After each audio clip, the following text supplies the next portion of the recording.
Vamos dar início a essa reunião magna, no Serviço de Cardiologia Neonatal São Lucas, no ano 37, a reunião de número 1554, viu, mano? Todas elas são árvores.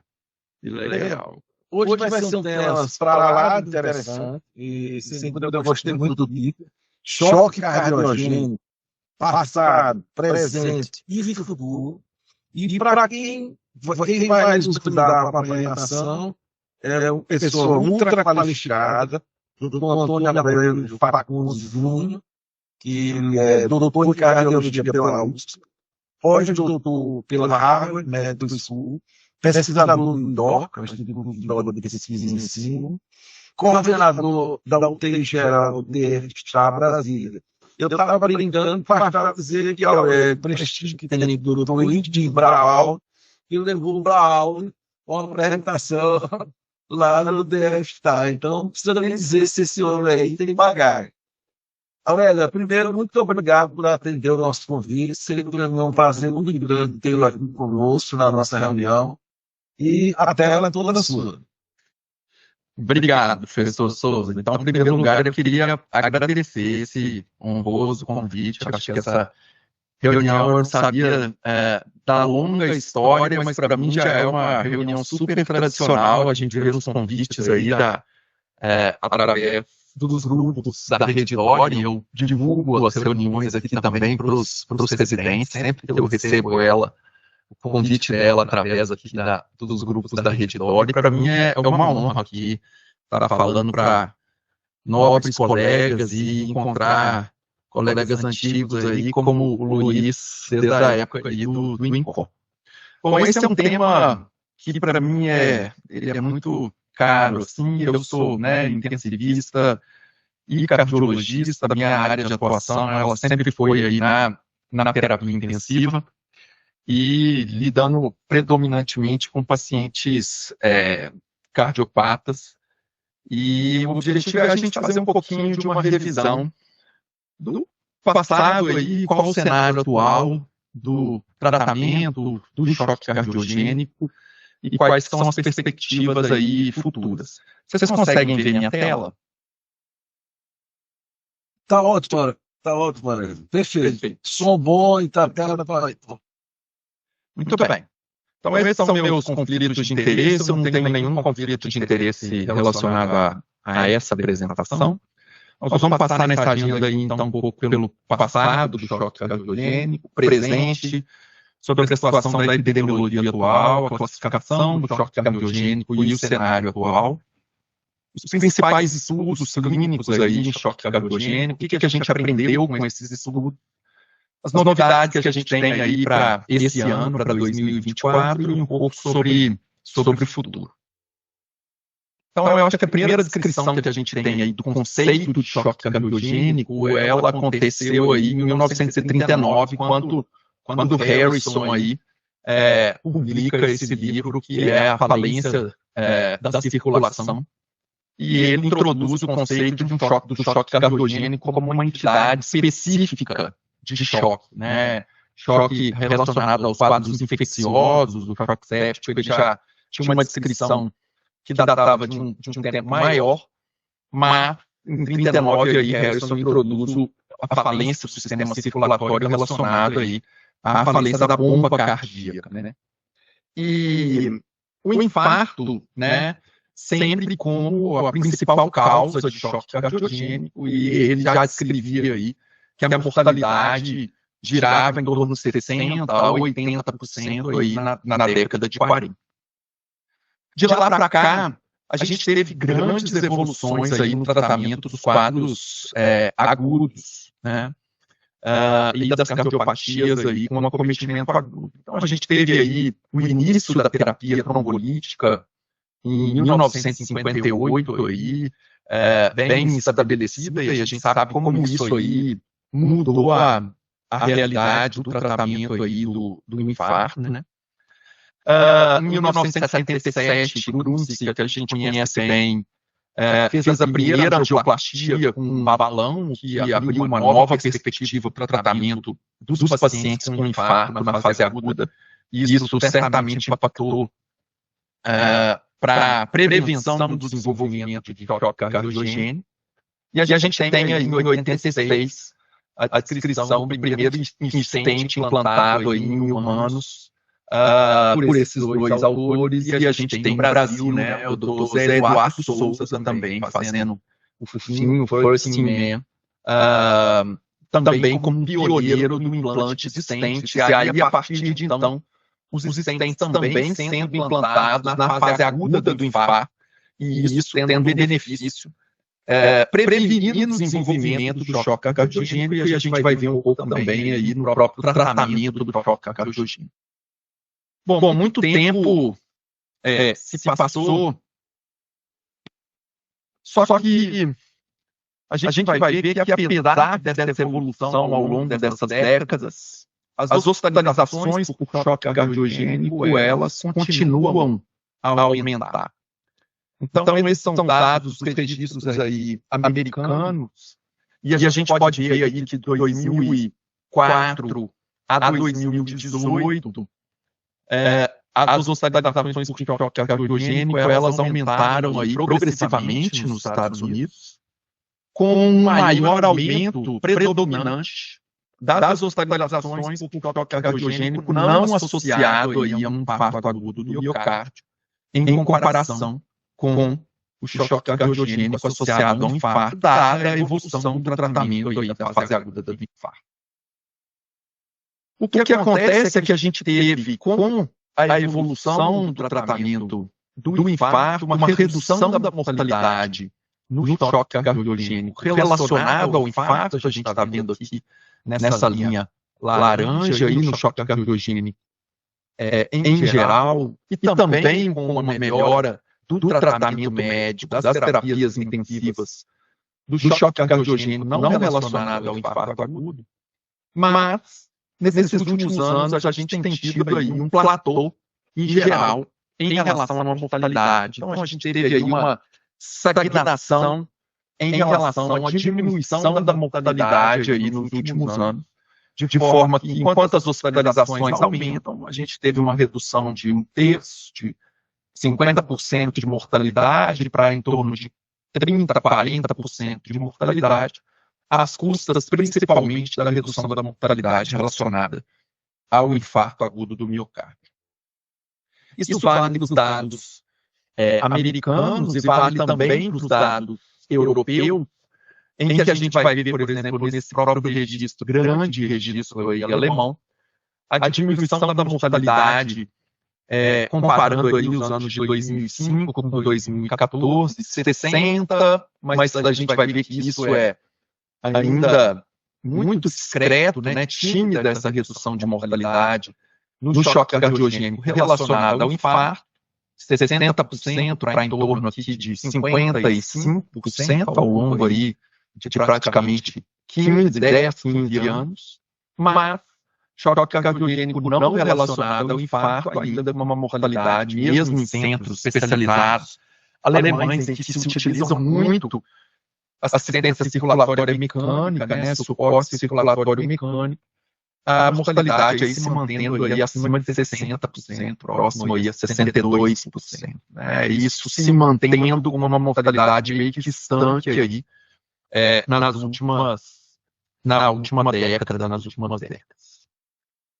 E, do ponto de vista epidemiológico, eu acho que dentro das terapias intensivas cardiológicas, esse é o cenário que a gente tem atualmente. As principais causas de choque que a gente tem nas terapias intensivas, principalmente as especializadas cardiológicas, é um predomínio de choque cardiogênico. Nós estamos falando de unidades dedicadas à cardiologia, seguido de outras formas, como choque distributivo, hipovolêmico, choque misto.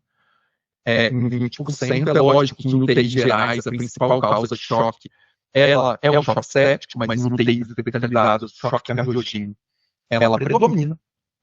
E o que a gente vê como uma mudança da epidemiologia da década de 50 para cá é realmente uma diminuição da prevalência, né, de choque cardiogênico relacionado ao infarto, sendo isso atualmente aí 30% E a gente tem pacientes com cardiopatia isquêmica que internam com choque cardiogênico, mas não relacionado ao infarto, em 18%.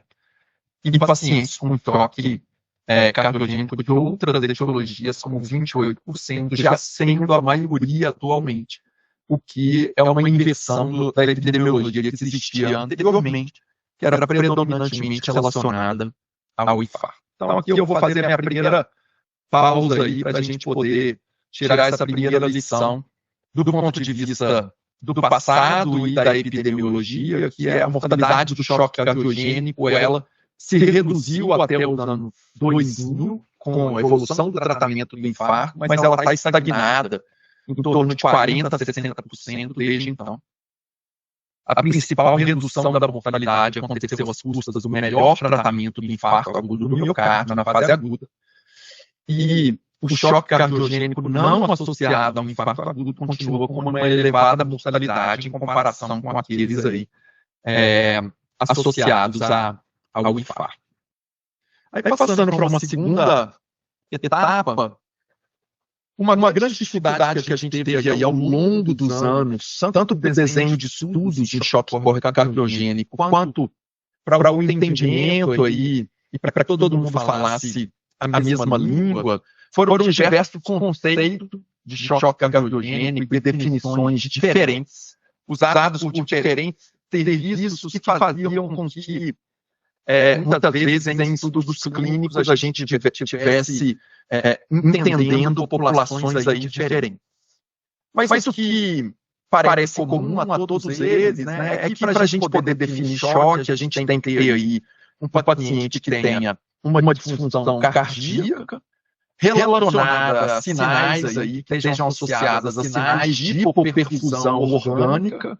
Isso vai de sinais da periferia, pele fria, pegajosa, tempo de enchimento capilar aumentado, sinais neurológicos, como o rebaixamento do nível de consciência, comprometimento renal, diminuição do débito urinário, outros sinais da periferia, como uma pressão de pulso diminuída, muitas vezes já associados aí a sinais de hipotensão. Então é meio que padrão que os pacientes têm uma pressão sistólica menor do que 90 para a definição de choque cardiogênico, apesar de que a gente sabe que os pacientes podem estar em choque e não estarem hipotensos ainda, ou a necessidade aí de uso de drogas vasoativas para poder manter aí uma pressão sistólica acima de 90.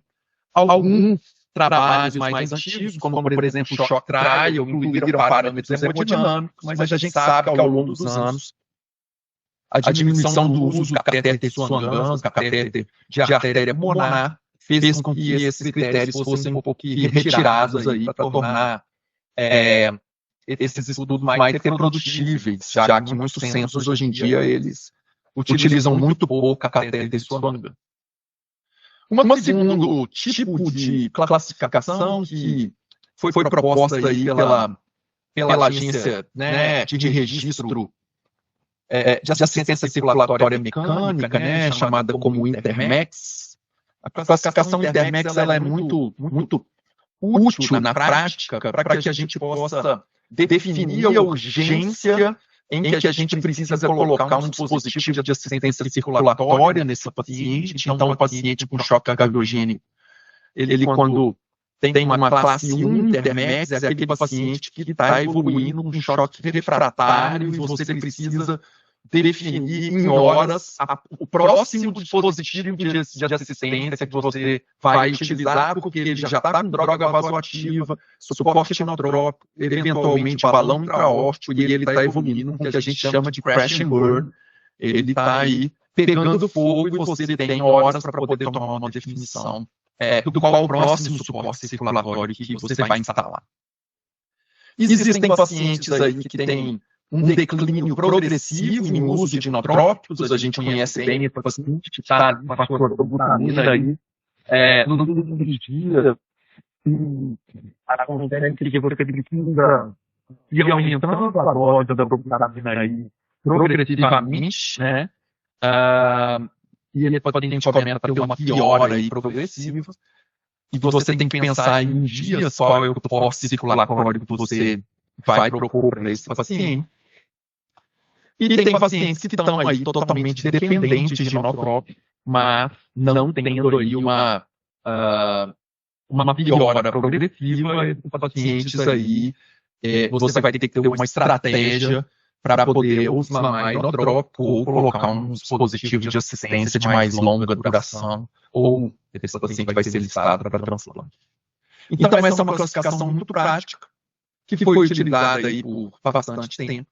Mas eu acho que, nos últimos anos, no intuito de justamente uniformizar os conceitos em relação à definição dos estágios do choque cardiogênico, a classificação mais utilizada atualmente é a classificação da SCAI, que classifica o paciente aí de A até E, sendo A pacientes que são pacientes em risco, mas não estão em choque cardiogênico. Pacientes no grupo B são pacientes que já têm algum grau de deterioração hemodinâmica, incluindo hipotensão, mas não têm sinais de hipoperfusão periférica.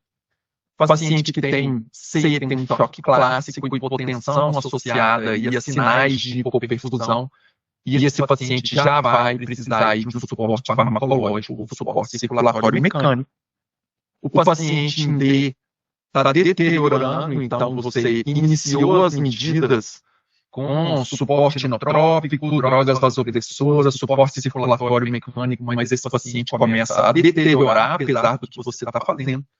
E o paciente em extremo está numa condição extrema, muito próximo aí de uma parada cardíaca. Se você não tiver alguma outra estratégia, esse paciente vai falecer, seria o paciente ali que a gente teria como crash and burn, ou Intermass 1.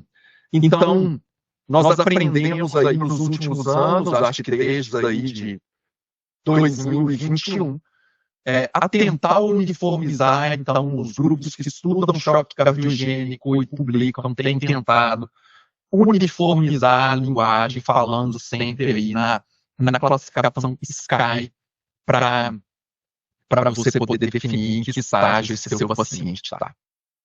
Porém, independente da classificação, eu acho que também a gente aprendeu aí muito claramente nos últimos anos que nem todos os choques são iguais. E não adianta a gente tentar vestir a mesma roupa para pacientes diferentes. É claro que um paciente que tem um infarto agudo e faz um choque cardiogênico por uma oclusão de DA proximal, está indo para um cateterismo, mas era um paciente previamente sadio até ontem, ele é totalmente diferente de um paciente chagásico, já com fração de eretano de 20% a 30%, e que tem um quadro de descompensação, seja por uma embolia pulmonar, seja por uma infecção, seja por um outro quadro agudo, ele vai ser submetido a uma cirurgia e sai da cirurgia em choque.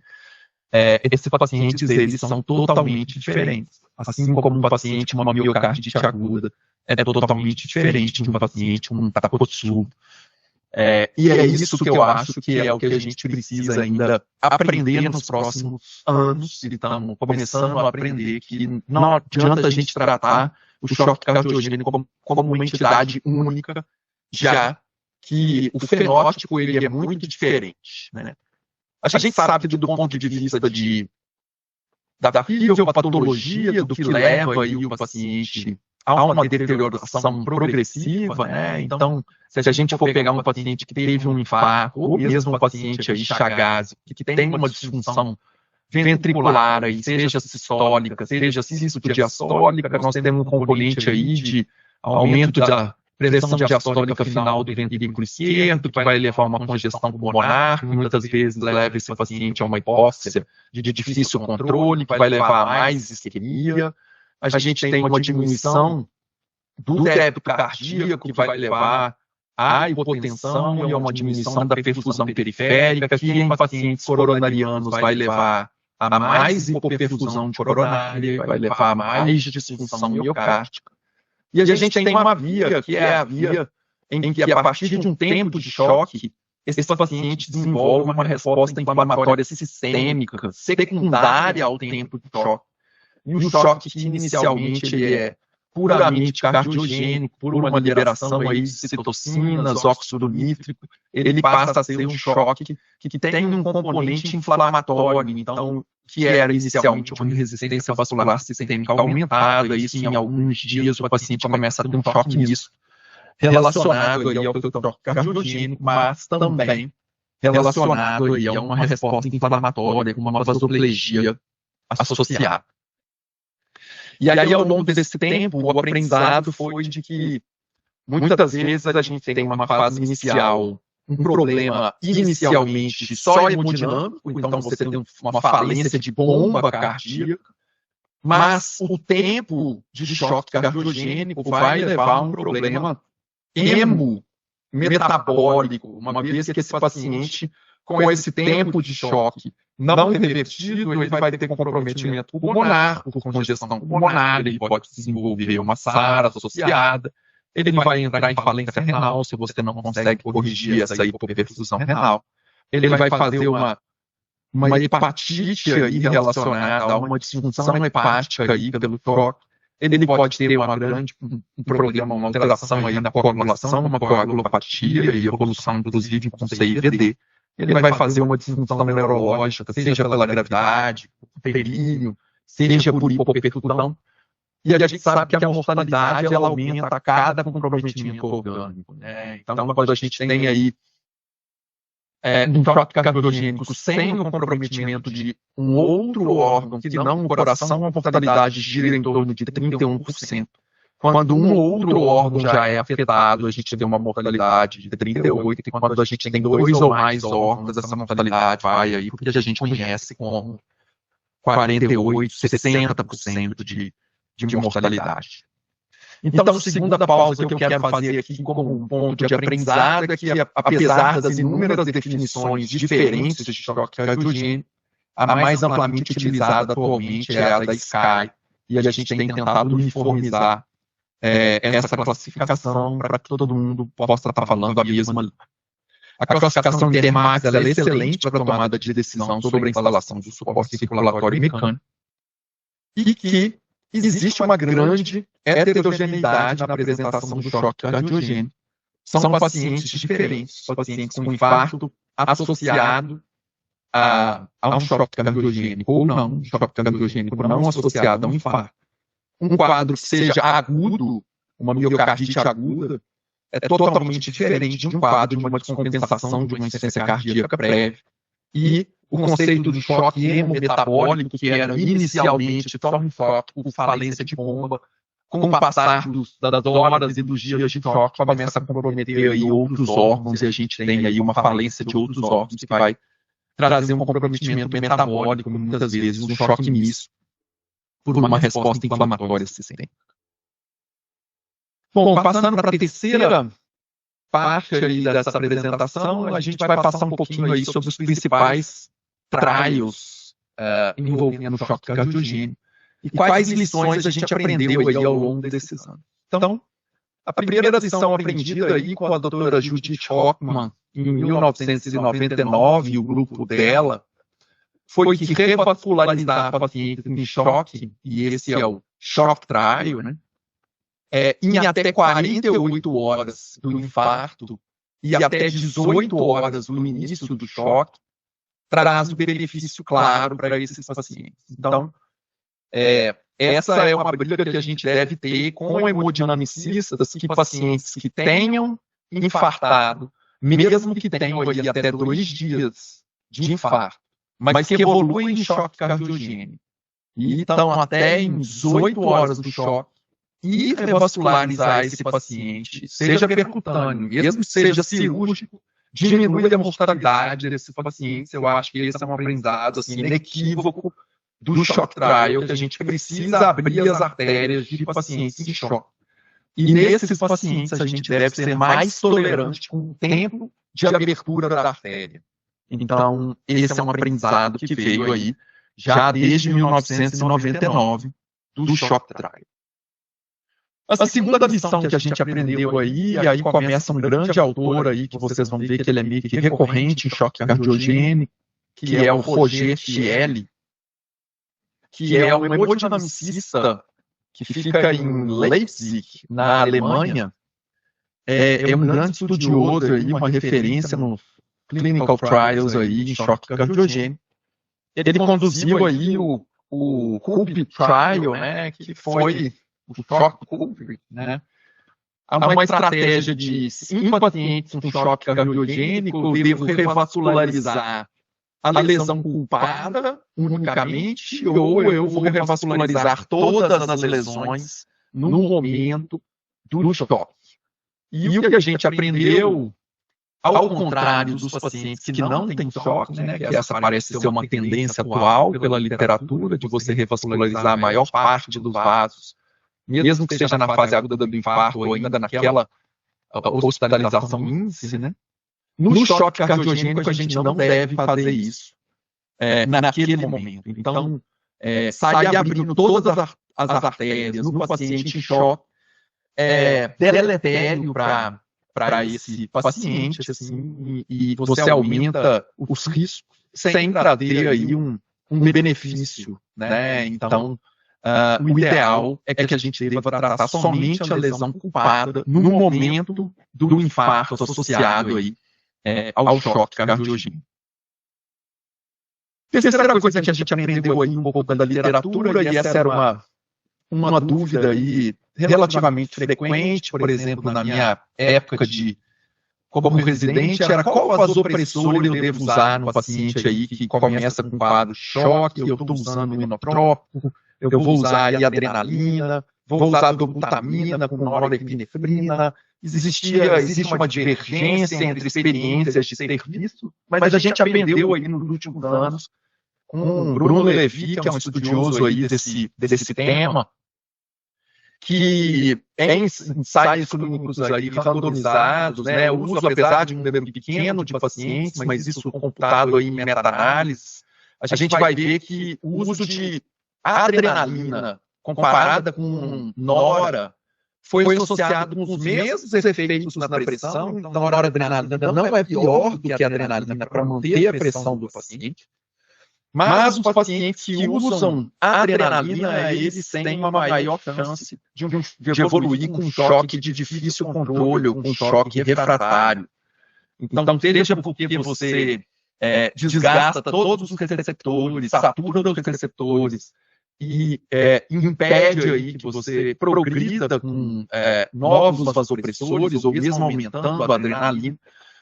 Os pacientes que usam adrenalina parecem evoluir com choque refratário com uma maior frequência do que pacientes que usam noradrenalina.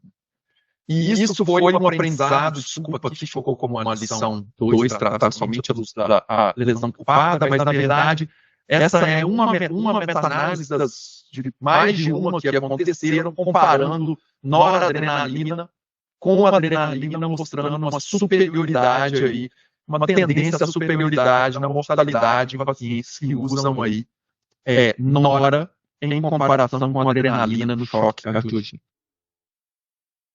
Terceira lição aprendida também, essa mais recentemente, por um grupo canadense, foi que a gente sempre teve dúvida aí se no choque cardiogênico a gente devia usar iodobutamina ou milrinone. Milrinone é uma droga que pode induzir um pouco mais de hipotensão nesses pacientes, mas a dobutamina é uma droga que no paciente com infarto agudo do miocárdio pode aumentar o consumo de oxigênio miocárdico.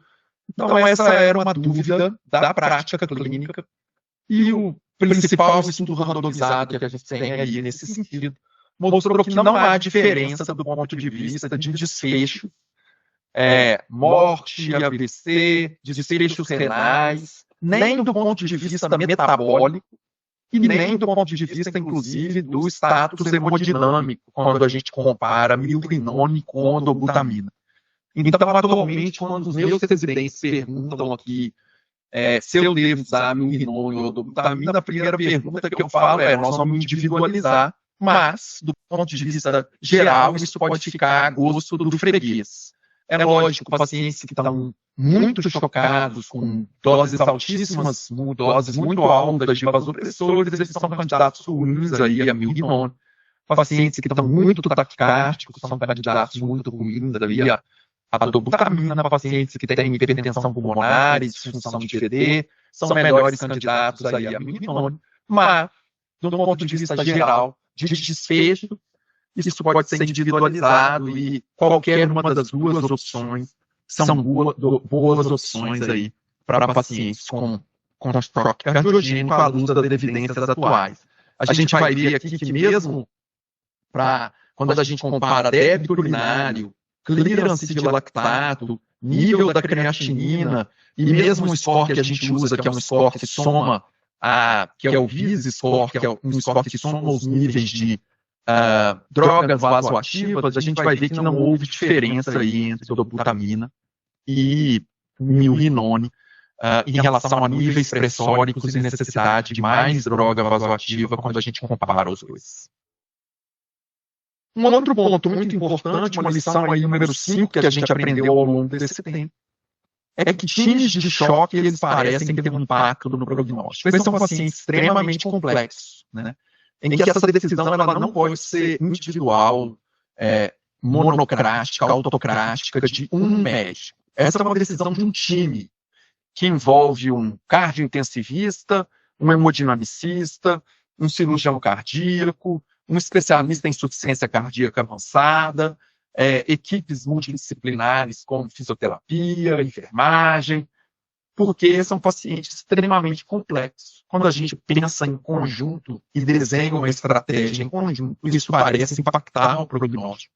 E já tem diversos estudos mostrando como esse aqui, pré e pós, em que a mortalidade dos pacientes era em torno de 44% antes da implementação de um time de choque cardiogênico, e no infarto agudo do miocárdio, essa mortalidade aí, a sobrevida aí era em torno de 44%.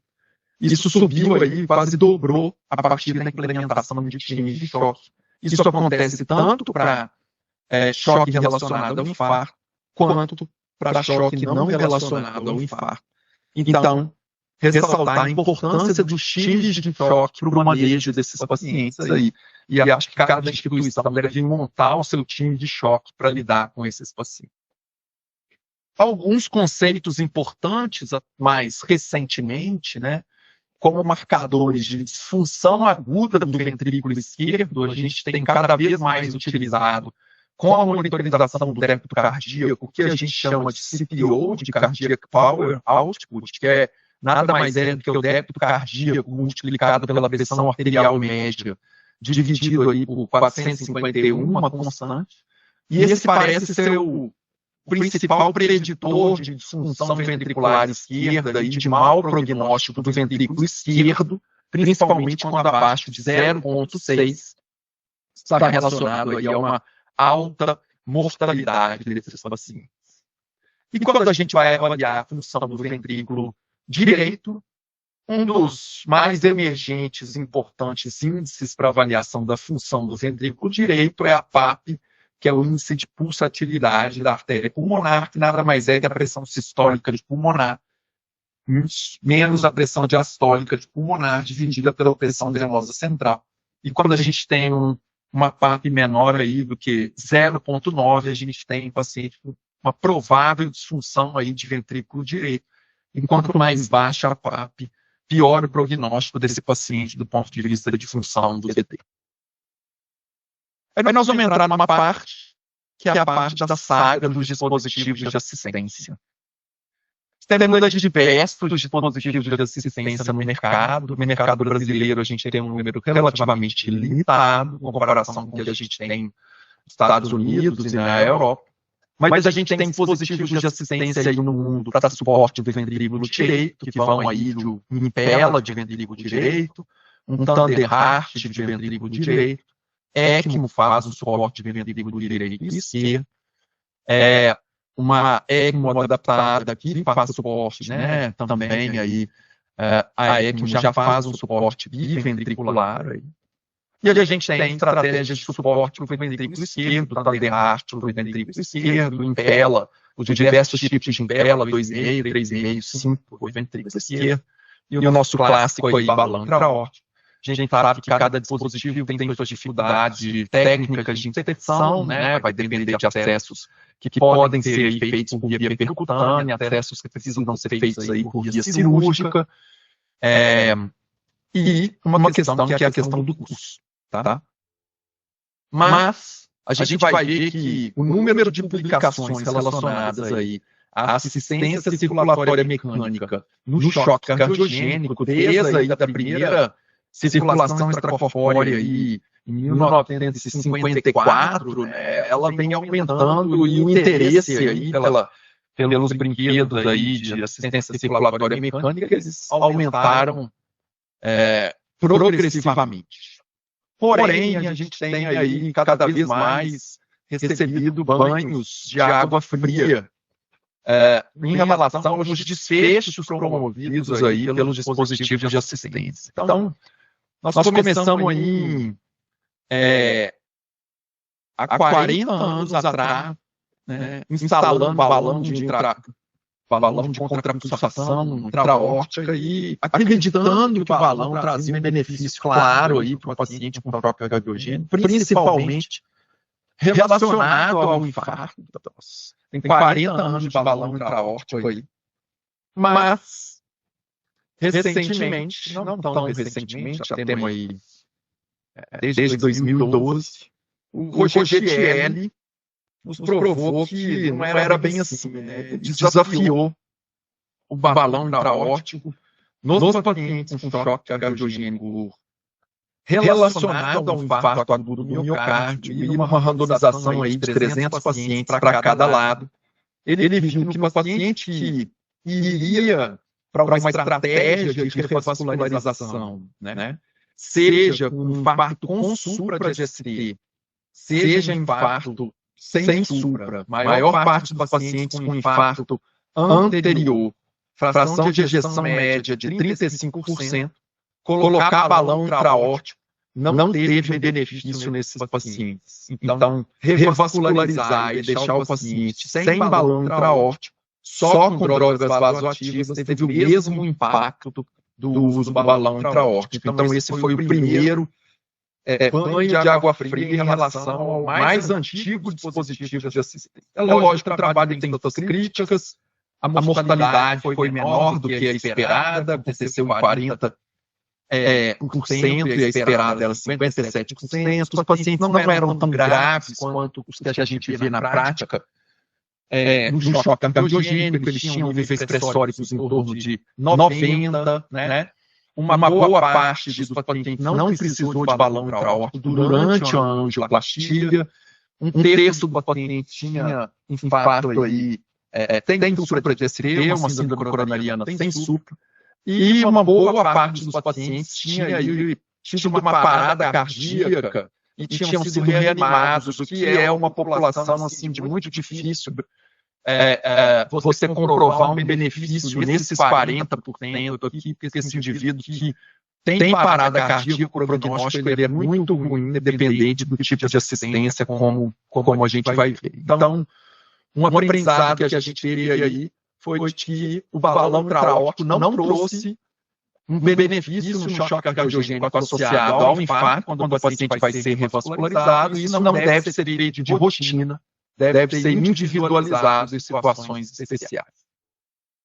E aí nós temos o nosso outro brinquedo, que é a ECMO, né? E a gente vai ver aí a utilização de ECMO nos Estados Unidos aí de 2000 até 2014, o aumento progressivo aí da utilização de ECMO em choque cardiogênico relacionado aí ao infarto. Essa é uma terapia cara, com riscos associados, mas a gente tinha a impressão de que você tirava o paciente do choque cardiogênico com grande facilidade. Essa era uma impressão à beira-leito. Mas, de novo, Roger desafiou aí a ECMO no paciente com choque cardiogênico relacionado ao infarto. E o que a gente viu é que, agora sim, uma população que era de alto risco, então, paciente com choque cardiogênico, após, associado ao infarto, seja com supra, seja sem supra, que iam para uma revascularização, tinham um lactato acima de 3, ou seja, eram pacientes realmente graves, sinais clínicos de hipoperfusão. E aqui eu acho que o grande crime desse trabalho foi incluir pacientes que tinham tido parada cardíaca, que ele mostrou que nessa população grave, fração de ejeção de 30%, pH no momento da randomização de 7,2, lactato médio de 6,8, a ECMO, em qualquer dos desfechos que você analise, não trouxe nenhum benefício. Seja para mortalidade, seja para clearance de lactato, seja para função renal, seja para SAPS, que é um indicador aí de gravidade, função orgânica, um marcador de prognóstico aí em UTI, seja quando eles fizeram uma meta-análise computando o ESL choque e outros trabalhos menores que usaram ECMO no choque cardiogênico aí, sem benefício. Essa é uma terapia que tem risco de sangramento, risco de isquemia de membros inferiores ou isquemia periférica, risco de AVC. Então, ECMO de rotina no choque cardiogênico associado ao infarto agudo do miocárdio, também nós ganhamos aí um banho de água fria e temos que dar um passo atrás. E a gente precisa utilizar de uma forma individualizada e não mais de rotina, porque o benefício ele parece ser muito menor do que a gente imaginava. Até que, enfim, em 2024, depois aí de praticamente 20 anos, o último trial tinha mostrado benefício em choque cardiogênico foi da Judith Hochman, em 1999, então a gente estava aí com 25 anos sem uma terapia que diminuísse a mortalidade de choque cardiogênico. Depois de 10 anos conduzindo esse estudo, que foi o Danger Shock Trial, a gente viu que pacientes em choque cardiogênico, com infarto, com supra de ST e choque cardiogênico associado, que foram randomizados para receberem um dispositivo de assistência circulatória, né, que é microaxial, que aspira o sangue do ventrículo através de um parafuso de Arquimedes e devolve aqui na aorta e pode dar um débito cardíaco de até 5 litros por minuto.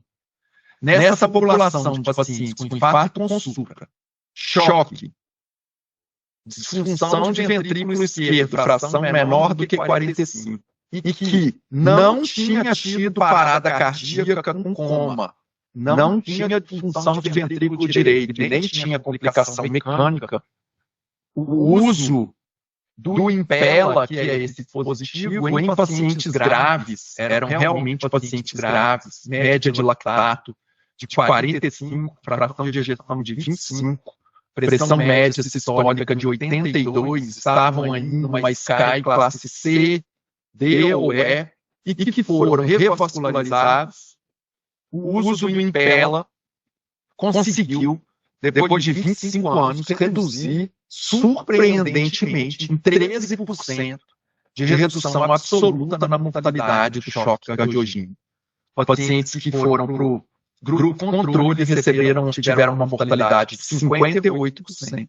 O grupo que recebeu Impella, 45% de mortalidade, um MNT de 8%, e isso surpreendeu o mundo aí do cardio-intensivismo. E essa é uma estratégia que, em pacientes que não tiveram parada, que tiveram uma população selecionada, ela parece ser a mais benéfica para o paciente com choque cardiogênico associado ao infarto agudo do miocárdio. Isso se traduziu por diversos endpoints secundários também. Então, o Danger Trial foi um trial assim, que realmente impactou o mundo do cardio-intensivismo. É claro que essa terapia aumenta o risco de efeitos adversos, como sangramento, isquemia de membros inferiores, AVC, sepse, maior chance de evolução para insuficiência renal, mas em pacientes selecionados, em times treinados, é o que a gente tem. Embasado em evidência que diminui a mortalidade no choque cardiogênico. Esse é o trial aí publicado na New England. A grande questão é que nós estamos no Brasil, né? E quando a gente fala de dispositivos de assistência, a gente está falando de Europa, Estados Unidos, em que implantar um dispositivo de assistência é tão rotineiro quanto passar um acesso central no paciente, quanto entubar um paciente. Mas, num país onde as crianças não vão à escola e nem bebem leite, a gente tem uma dificuldade de generalizar esses resultados, dado o custo de um belo hoje em dia é mais de R$200 mil. Então, a realidade que a gente tem, ela está muito restrita e ainda usa o balão intraórtico, que é o nosso principal dispositivo de assistência circulatória, e em alguns centros selecionados o uso de ECMO. Os dispositivos como Impella e outros dispositivos de assistência, eles ficam selecionados aí para hospitais privados de mais alta performance com times de choque. Para finalizar, gente, o futuro do choque cardiogênico. Eu acho que a principal abordagem que a gente tem aí atualmente é um manejo muito baseado na macro e microhemodinâmica, que envolve aí curvas de pressão, ecocardiograma, Swan-Ganz, dados clínicos e laboratoriais de microhemodinâmica, classificação da SCAI. Mas o futuro, ele realmente envolve aí biomarcadores e bancos de dados que vão poder selecionar populações que atualmente a gente trata como iguais, mas que têm fenótipos totalmente diferentes. Então, biomarcadores que possam nos mostrar, olha, esse paciente não vai responder a um dispositivo de assistência circulatória, ou esse paciente não responde a inotrópico, ou ele vai responder a dobutamina ou a milrinone. Isso vai depender aí de todos esses bancos de dados de genômica, metabolômica, né? Todos esses biomarcadores, inclusive de bancos de dados e com inteligência artificial, machine learning, aí, possam identificar pacientes que possam se beneficiar de terapias aí específicas, né? Então, dos braços desse futuro aí é entender melhor os fenótipos aí, a etiologia desse paciente.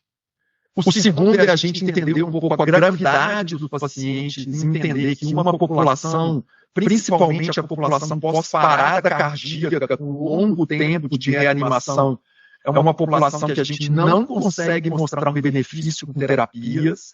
Então, essa é uma população que a gente tem que repensar o grau de investimento que a gente faz para pacientes que tiveram tempos longos de parada cardíaca. E a outra discussão que é muito importante são modificadores do fatores de risco, aí, já que a gente está lidando com uma população cada vez mais idosa, e tratar o choque cardiogênico de um paciente que tem 70 anos, absolutamente funcional e capaz de recuperar, é totalmente diferente de você tratar um paciente de 70 anos que já tem uma demência, um Parkinson avançado, ou uma neoplasia em curso, e a gente vai ter que aprender quais são os outros fatores que esse paciente tem que vão impedir a recuperação dele, mesmo que você consiga tirar ele aí da disfunção de bomba, esse paciente tem um prognóstico muito ruim pelos fatores aí associados. Então, sem dúvida, requer que a gente saiba separar assim, o joio do trigo, de fenotipar de forma adequada esses pacientes em quem a gente vai colocar terapias aí, que são muitas vezes muito caras. Então, para a gente poder concluir aí, a mortalidade do choque cardiogênico se reduziu até os anos 2000, mas permanece estagnada aí desde então. A principal redução da mortalidade aconteceu às custas do tratamento do infarto na fase aguda. Choque cardiogênico não associado ao infarto ainda tem uma alta mortalidade em comparação com os infartos associados. Apesar de inúmeras definições, o que a gente mais tem utilizado como classificação atual é a classificação da SCAI. A classificação Intermax é útil na beira-leito para a tomada de decisão sobre a instalação de um dispositivo de assistência circulatória. E a gente tem uma população extremamente heterogênea na apresentação do choque cardiogênico. O que a gente aprendeu ao longo desse tempo é que revascularizar pacientes em choque com até 48 horas de infarto e 18 horas no início de choque traz benefício. a gente deve tratar somente a lesão culpada no momento do infarto. Escolher noradrenalina como vasopressor. Dolbutamina e o rinone como neurotrópicos, eles são equivalentes. A gente deve buscar boletins de choque nos nossos hospitais, porque isso parece ter um impacto no prognóstico.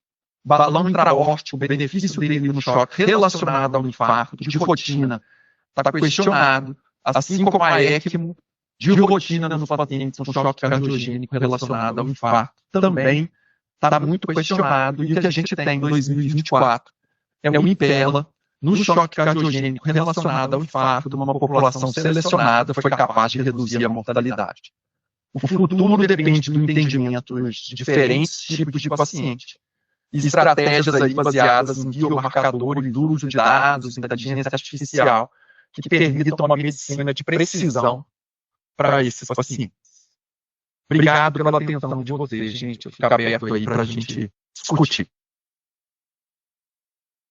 Muito bom, velho. Então, parabéns pela brilhante apresentação, eu acho que didática, atual, né? Muito rica em conteúdo e ensinamentos. Essas lições aí eu achei fantástico. Eu estava vendo um detalhe interessante quando você apresentou, por exemplo, uma coisa histórica que nós temos, que infelizmente não ganhou repercussão porque foi publicado aqui no Brasil, mas depois você vê aquela Judy Rockler publicou em 1999, a importância da revascularização, né? Mas o Norberto Gaviano, em 72, ele tem um artigo que eu até vi agora o artigo dele, mas eu não cheguei a ver isso quando eu fazia a residência, ali andando pela BP, porque a residência estudante andava na BP, ele contando, é um caso que passei por 2 pacientes, um choque cardiogênico, era infarto, de coronária direito, PAVT e choque. Ele, quando foi fazer o cateterismo, ele viu que o catéter topou numa coisa que movimentou. Porque naquela época tinha aquela confusão, um trombo, entre o ovo viralinho, o trombo vem antes ou depois, assim por diante. E aí ele saiu empurrando o trombo lá, e aí eu acho que tudo liberou o artério do nosso fusal, o paciente saiu de PAVT e recuperou. Então ele chegou a fazer isso em 2 pacientes, e está publicado isso em 1972 no Arquivo Brasileiro de Cardiologia. Você veja que a outra, usando uma técnica semelhante, foi aquele Renton que fez isso, já agora é publicado na revista internacional, não me lembro mais qual foi, mas internacional, eu acho que 78, por aí, ganhou fama. Então, é uma coisa interessante, vai ser vendo que essa lição já vem de muito antes de 90. É verdade. É verdade. Esse conceito, eu acho que ele já vinha ali de anteriormente, né? Mas a questão aí foi comprovar isso num ensaio clínico, mas já existia esse conceito de abrir artéria. Não, perfeito. Agora, outro aspecto que eu acho, antes de abrir para a discussão, é que eu achei fantástico você mostrar que os fenótipos são diferentes, né? Nem tudo são iguais.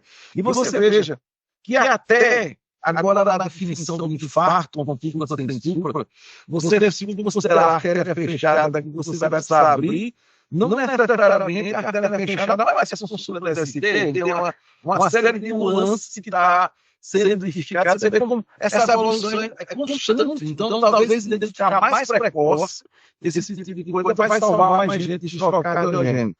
E você, no futuro, ela não acha que a inteligência artificial vai entrar muito nesse aspecto, né, para ajudar a identificar aqueles fenômenos. Agora, uma pergunta para o mundo atual. Aquela classificação do CIAC, a maioria dos pacientes chegam geralmente que nível, porque é assim, e chega, o rating, não, você falou o choque TIM, né, que eu acho que é um ratinho, deixa choque, né, está evoluindo, rating de endocardia, assim, eu acho que o futuro está isso aí, nós temos um rating bem interessante aqui no São Lucas há muitos anos, ocorre toda sexta-feira, e é interessante.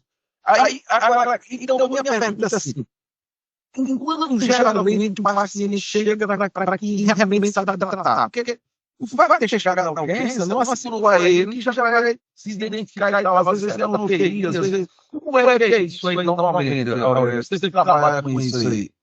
Então, eu acho que existe um cenário, como eu falei, os fenótipos são diferentes e a apresentação dos fenótipos também faz com que o paciente que não tem um infarto, a gravidade dele esteja subestimada. Por quê? Atualmente, bom, se o paciente chega ali com dor no peito e hoje em dia com todos os protocolos de dor torácica, ele é tirado daquele meio aí. Se ele chega com um infarto e está num hospital, por exemplo, que tem hemodinâmica, ele vai correr ali para a hemodinâmica e aquele paciente já tem um olho lançado sobre ele. Então, esse paciente, quando vem, por exemplo, para a terapia intensiva, ele já vem muito melhor assistido do que um paciente que muitas vezes chega no pronto atendimento com uma sensação de mal-estar, prostração, sonolência, ele tem uma miocardiopatia dilatada e ele fica ali esperando e você vai ver, quando você põe a mão no paciente, esse paciente está em choque, ele está em choque há 2, 3 horas. Aí você vai ver quando que ele fez xixi pela última vez, ele urinou ontem à noite. Você pode fazer a gasometria, o lactato do paciente está estourado. E aquele mal-estar, aquela ruinheira que a gente descreve assim, era um choque, estava puro. E porque ele não tinha dor no peito, aquele paciente não entrou numa prioridade, entende? Então, o paciente que chega com choque associado a um infarto, estou falando dos hospitais privados, ele vem geralmente aí com uma classificação SKY aí, com um SKY B, C. Agora, o paciente que vem com choque não associado a infarto, geralmente a apresentação dele para o pronto-socorro, e até que um médico identifique isso, ele chega muito mais tardiamente do que o paciente que vem com um infarto, entendeu? Então, é um pouco daquele Falcone effect, né? Que você tira a pessoa ali, põe um olhar sobre ela, liga a luz sobre ela, e está todo mundo olhando e o prognóstico do paciente melhora, né? É o que acontece com o infarto. Agora, aquele chagásico que chega ali, fica sentadinho, prostrado, esperando 4 horas para ser atendido, a hora que ele chegou, ele já está tardio, já está com insuficiência renal, disfunção hepática e assim vai. Eu acho que vai ter que evoluir, né, para os protocolos, né? Eu acho, por exemplo, que na Repidol a gente tem feito isso, o protocolo de sepsis, você veja que melhorou demais nos hospitais. Aqui no Sul, isso é muito evidente, porque antigamente esperava demais para quem realmente, de fato, entende que essa é a realidade. Entrar no jogo, né? Então, eu acho que é verdade. Eu acho que esses protocolos aí, eu acho que tem, sem dúvida nenhuma, tem que entrar nessa jogada. Bem, pessoal. E aí, tá aberto aí? Isso, Flávio, você que trabalha com terapia também aí, tem uma oportunidade de conversar com o seu colega aí. Opa, rapaz, excelente aula. Muito boa mesmo, bem didática. Eu acho que essa aula tem que passar por uns residentes, porque tem serviço também, não só cardiologista. Exatamente. Veja, eu acho pela aula que eu acho que os trials estão muito focados em choque cardiológico pós-infarto, né? Eu acho que a literatura está bem rica em relação a isso. As conclusões que vocês falam, que você chegou aí no final, eu acho que focam muito nisso. Só que a gente tem um perfil de paciente que é um perfil complicado. Se for um desafio, o cardiologista, o intensivista, clínica, que atende, que é aquele cara que tem uma miocardiopatia dilatada, uma vascularização de 30%, 25%, e que chega com choque no hospital. Que assim, quando normalmente chega um choque cardiogênico, aí ou é preparar para o transplante ou é paliação, né? Eu acho que dificilmente você consegue tirar o choque cardiogênico, que é o estágio dele, realmente, da insuficiência cardíaca. Mas muitas vezes pode ter uma sepsis associada. A gente sempre fica naquele dilema, será que aquele cara está complicando por uma condição reversível? Né? Porque assim, se for uma sepsis associada, você pode inicialmente tratar a infecção, eventualmente o cara reverter, né? E claro que pode ter febre, pode ter alguns sinais infecciosos, mas às vezes não tem nada assim evidente na clínica. E aí a gente tem os dispositivos, né? Que assim, a gente usou muito. Quando eu cheguei na minha época, a gente começou a usar muito Gineu, né? Os congêneres realmente já na minha residência já estava dentro de clínico, mas chegou o Gineu depois, a gente tem o Evenil, né? São esses dispositivos que ajudam na verdade, tentar diferenciar, né? Eu queria saber se você tem usado muito esses dispositivos. Até tem residente aqui, a gente fica na dúvida quando usar, quando não usar, né? Para tentar diferenciar o choque, ou você costuma tratar de uma forma assim. É aquele negócio, né? Vasopressina, adrenalina, vasopressor,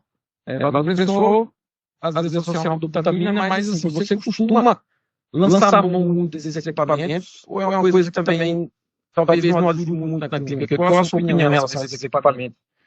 Monitorização aí e tentar diferenciar os tipos de choque. Perfeito, Luiz, excelente pergunta. Então, eu acho que a utilização do Swan Guns, assim, ele vai muito de escola, de experiência do serviço, né? Então, por exemplo, vou te dar o exemplo lá de Boston, 100% dos pacientes estão com Swan Guns. 100%. O paciente internou lá, é um pouquinho mais grave, eles botam Swan Guns.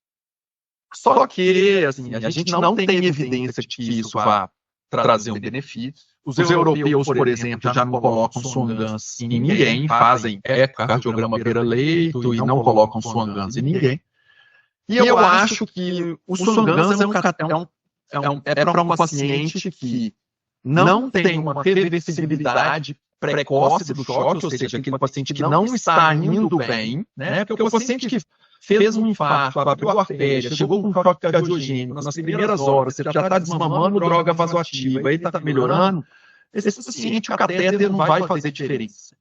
Mas naquele paciente que está indo aí para uma SCAI C, D, o paciente está começando a piorar, eu acho que o catéter de artéria pulmonar, ele te ajuda aí a guiar um pouco a terapia. Eu utilizo muito mais na minha prática os dispositivos minimamente invasivos, como Vigileu, né? A gente tem métodos de termodiluição aí, como pico, né? Volumivil. Eu utilizo muito mais do que o catéter de Swan Guns, e a gente utiliza muito, os intensivistas hoje são todos treinados aí em ultrassom com Doppler, e a gente utiliza muito beira-leito praticamente diário.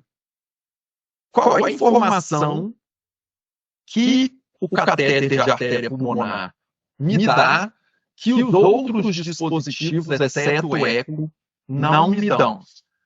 Pressão de artéria pulmonar de uma forma contínua. Isso não tem como, você só tem no catéter de artéria pulmonar. Então, quando o VD está comprometido, tem um paciente que tem predomínio de VD, esse é o paciente que eu tendo a indicar um catéter de artéria pulmonar. Quando é só VE, eu acho que vai me acrescentar pouco. E se eu tenho débito cardíaco medido, eu consigo calcular todas as resistências e pronto. Eu tenho PVC, tenho PAM, eu consigo calcular todas as resistências. Então, do ponto de vista didático, eu reservo a catéter de artéria pulmonar para pacientes em que o choque está evoluindo com piora e em pacientes que tenham ou hipertensão pulmonar ou disfunção de VD.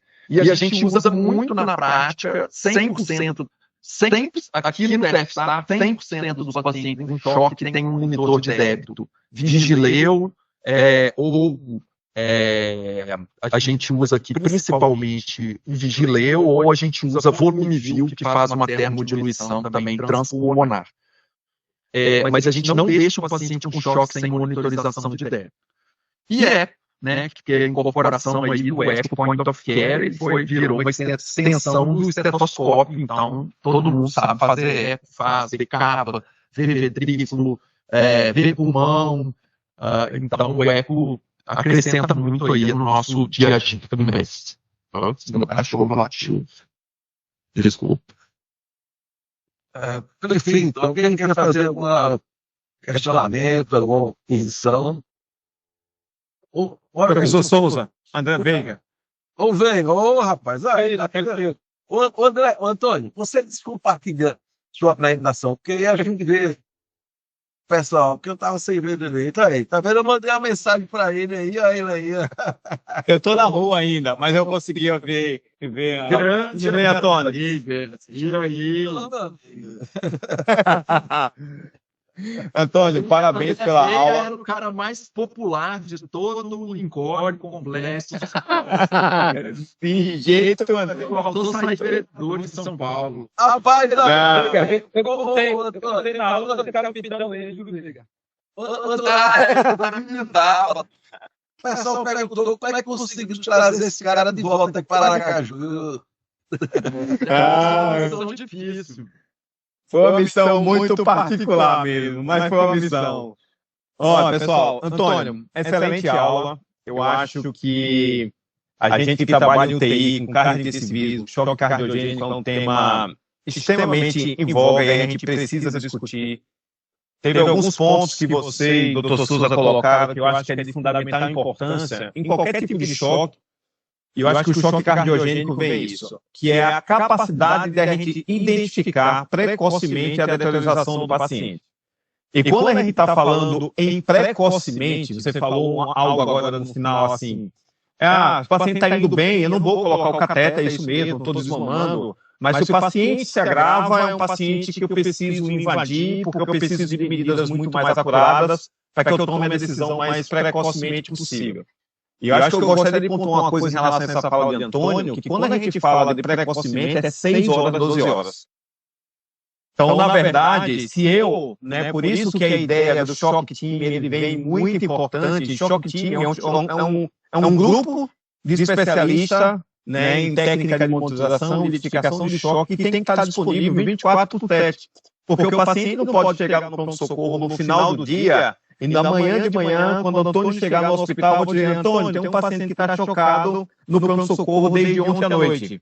E eu não consigo. Na verdade, talvez esse time, muitas vezes, a gente não consiga demonstrar, talvez, os benefícios. E existem algumas monitorizações, alguns parâmetros de monitorização que você colocou aí, tipo CPO, PAP, que são índices que podem indicar como é que está a minha função cardíaca, a minha função do ventrículo direito.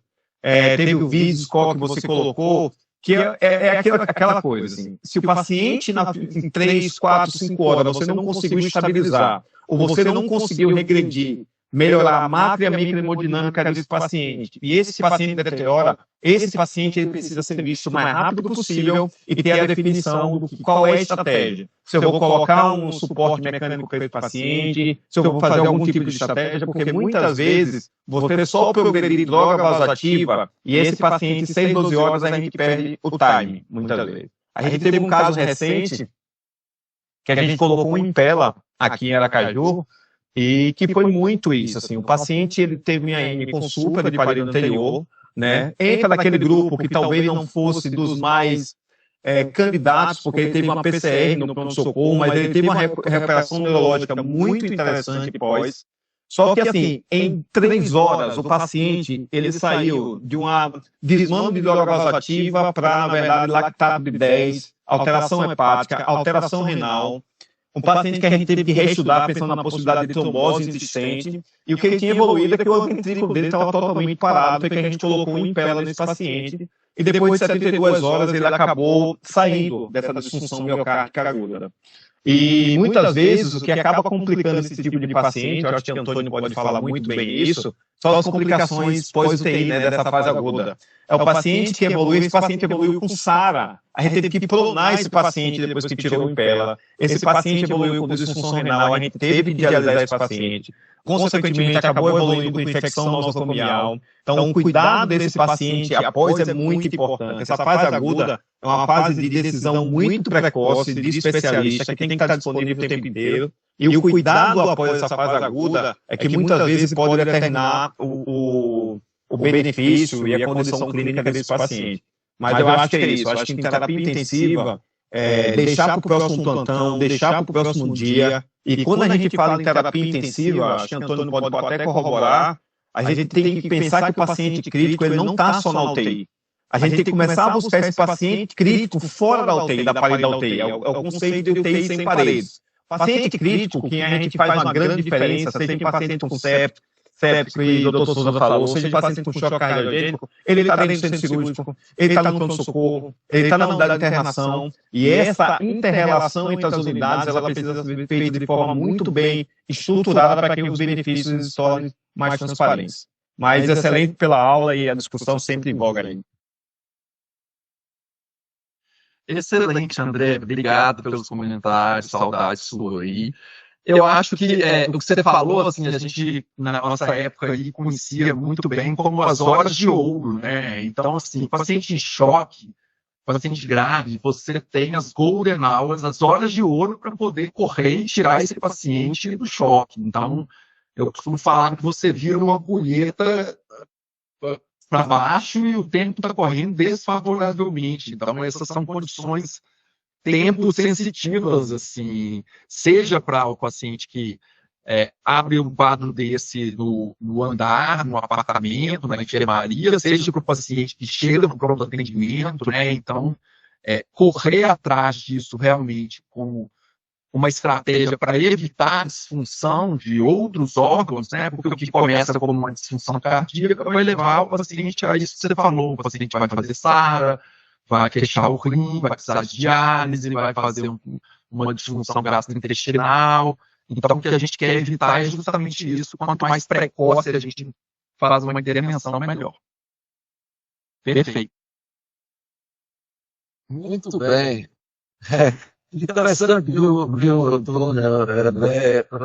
e os outros, você sabe que cabelo branco só serve para dizer que você já viu um mundo de história. O resto é velhice dele.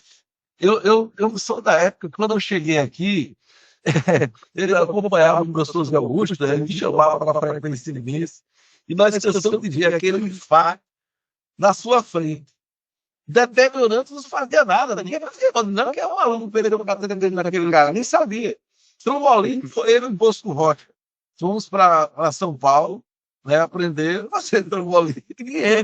E não tinha ainda aquele conceito de bloqueio do ramo esquerdo, agudo, ser um sinal de oclusão de artéria. Aí eu lembro que chega um médico, pai de um colega nosso aí no São Lucas, um pediatra, um conceito muito amigo meu, de minha família, ele chega lá, um bloqueio de ramo esquerdo, dor precordial de coisa. Eu consultava o doutor Tório, porque ele tinha problema pulmonar. O doutor Tório disse: não era comigo, não, aqui é com Souza. E eu peguei assim, levei para a UTI. E aí, André, eu fiz um trombolítico, não tinha conceito, não, ainda. Entendeu? Eu digo: isso aqui é infarto, não tem como ser. Mas não tinha história de supra-CT, enzimas que retornavam, era TGO, CPK. LDH. Então, entendeu?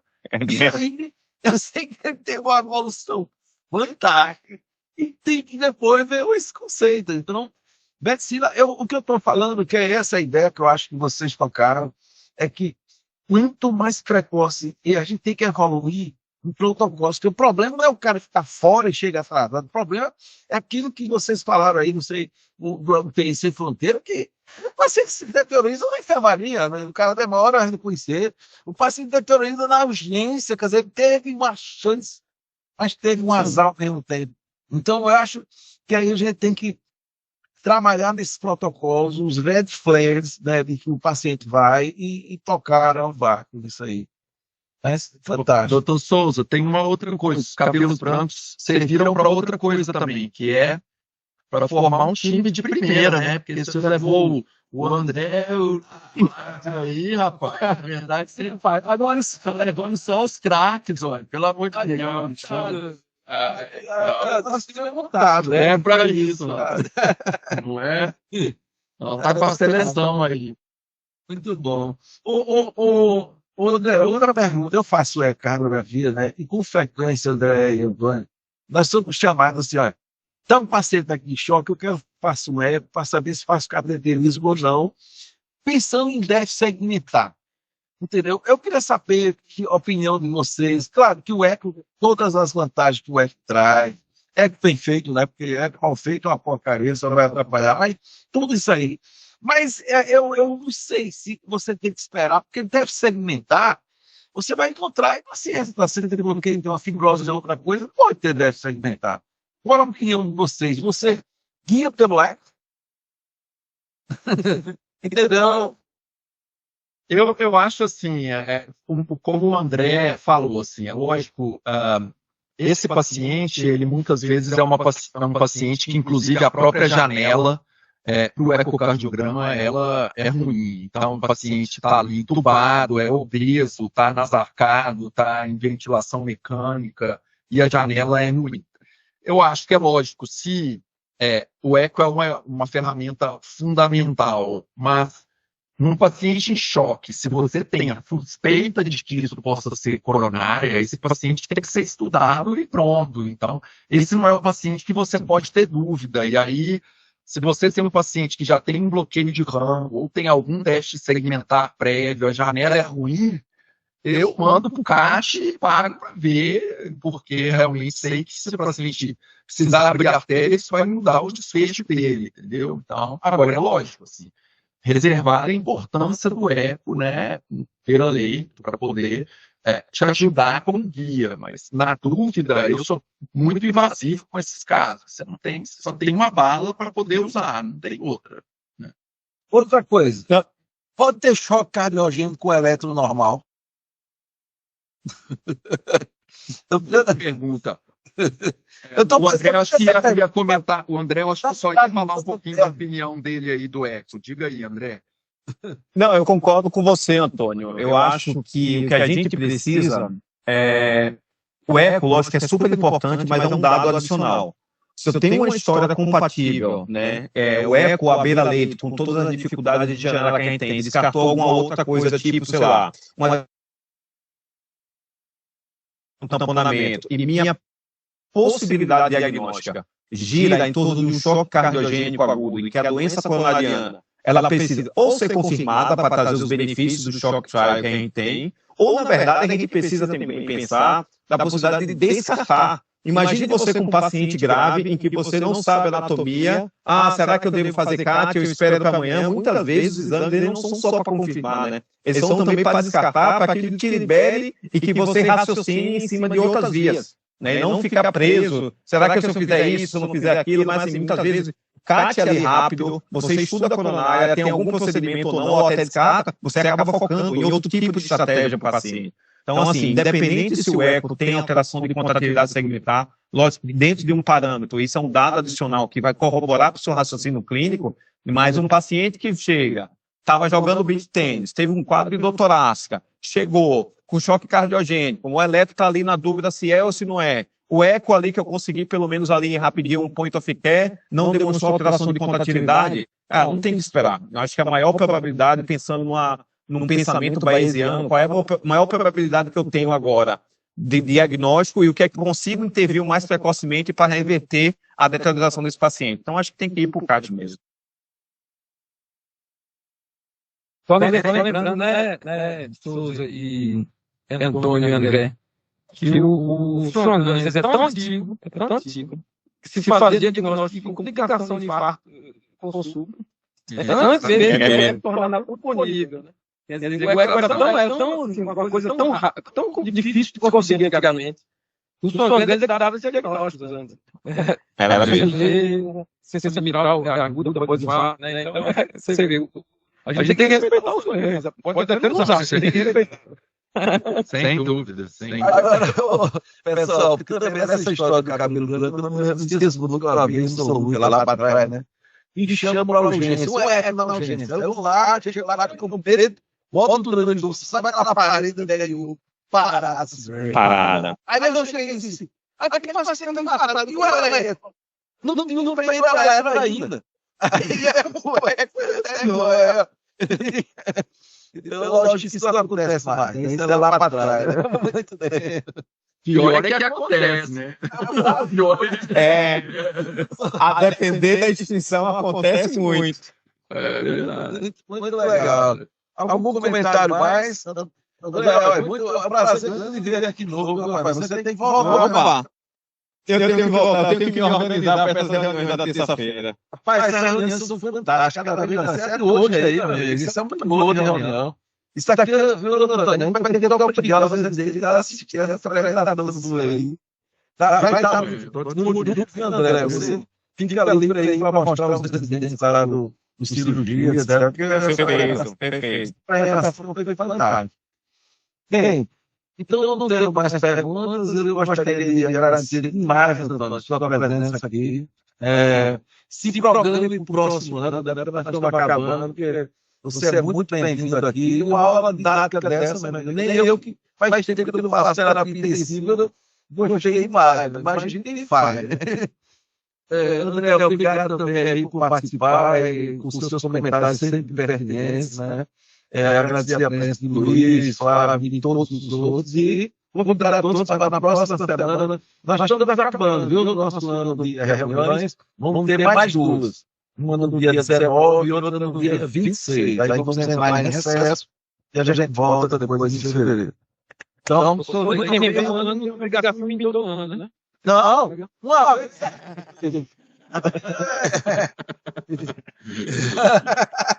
Boa, Luiz.